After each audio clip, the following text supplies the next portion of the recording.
UGC has announced a regulation on 5th January to invite foreign universities. This is not the first time when such a move has been made. A similar move was made in 2010. However, at that time, it was brought in the form of a bill and it was shelved after the Standing Committee Parliament, Rajya Sabha, invited feedback from stakeholders. Major concerns were that will such universities allow reservation, and the answer to which the ministry had given at that time was that whatever is applicable, the rules which are applicable to our own private universities will be applicable to these foreign universities. So in some sense, the Standing Committee observed that this is not going to be open to the majority section of this country, and this is going to be a very for elite spaces for elites. The other thing which they observed was that if we invite foreign universities, they may lead to exodus of best of our faculties across the public funded universities. And there were many other observations because of which it was shelved. Today, when under NEP 2020, the government is using UGC to bring important reforms, things which will change the landscape of education through as regulations without any debate, discussion in the parliament. So the parliament itself is being short-circuited. Now, when the government is not allowing parliament to debate on such matters, it only shows that the government does not have the confidence that it will really be seen as a reform which Indian society needs.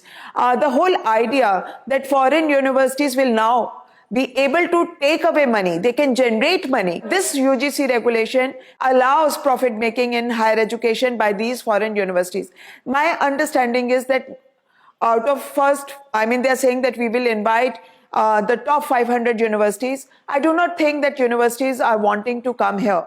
The fact that this is a very strange notion that if they have a very good campus abroad, they will be able to replicate the same type of campus here.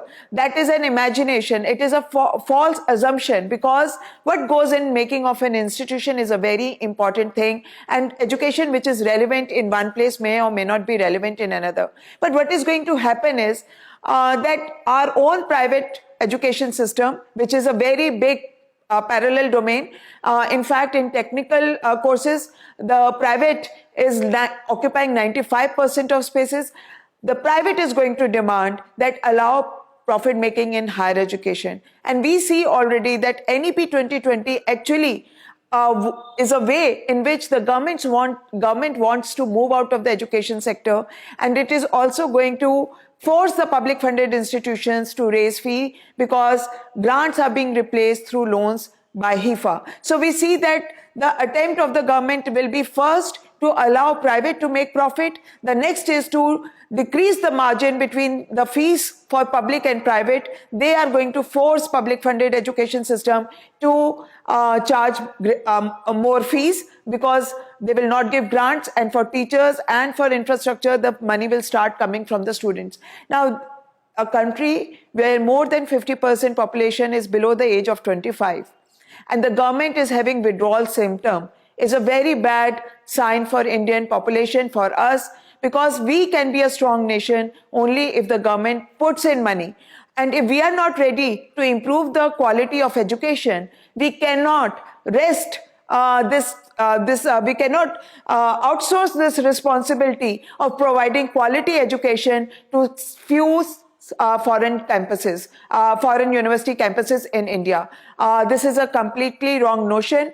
Those students who want degrees from foreign universities want to use education as a way to explore new opportunities abroad, and they will continue to move out.